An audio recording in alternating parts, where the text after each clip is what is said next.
ఇప్పుడు మొత్తం దేశవ్యాప్తంగా ఎన్నో ఏళ్ల నుంచి ఒక పద్ధతిగా మహాత్మా గాంధీ గారి పేరుని, ఆయన మనకి ఇచ్చిన భావాజాలాన్ని, ఒక వే ఆఫ్ థింకింగ్ అంటారు, ఆలోచన పద్ధతిని మార్చడానికి కాదు, అసలు తొలగించడానికి ఒక ప్రయత్నం జరుగుతోంది ఎన్నో ఏళ్లగా.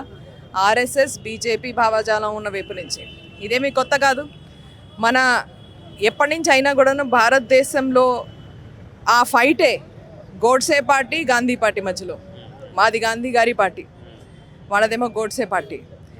పేదల పార్టీ కాంగ్రెస్ పార్టీ, పేదల దేశం ఇండియా. వాళ్ళకి అది నచ్చదు. అందరూ సమానంగా ఉండాలని హక్కులు ఇచ్చింది కాంగ్రెస్ పార్టీ. బీజేపీ ఆర్ఎస్ఎస్కి అది నచ్చదు. సో ఏ దేశాన్ని అయితే అంటే ఉనికిని నిలబెట్టిన మనిషి పేరు తీసేసి ఆ ప్రయత్నాలు చేస్తున్న బీజేపీకి మా ఒక హెచ్చరిక, ఇది పాసిబుల్ కాదు.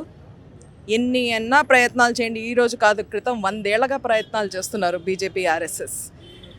సామాన్య జనుల్ని, భారతదేశంలో ఉన్న సామాన్య జనులని బానిసల్లాగా ఉంచుదామని బీజేపీ ఆర్ఎస్ఎస్ ప్రయత్నం ఈరోజు కూడా నడుస్తుంది. దాంట్లోనే పార్టీ ఉపాధి పథకంలో మహాత్మా గాంధీ గారి పేరు తొలగించడమే కాకుండా ఎన్నో రకాలుగా దాన్ని హక్కులా కాకుండా ఉత్తగా ఏదో ఒక పథకంలా మార్చేశారు. ఒక చిన్న పథకంలా ఉంది ఇది.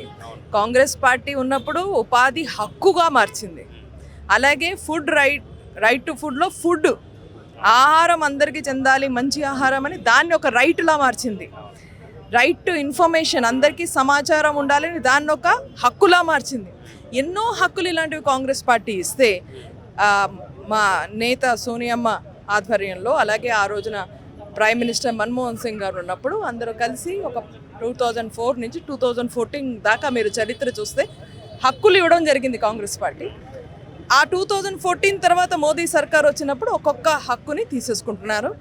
మీరు చివరికి అందరికంటే ఫండమెంటల్ అయిన మూలమైన హక్కు, ఓటు హక్కు, దాన్ని కూడా ఓటు చోరీతో వీళ్ళు ఖతం చేస్తున్నారు.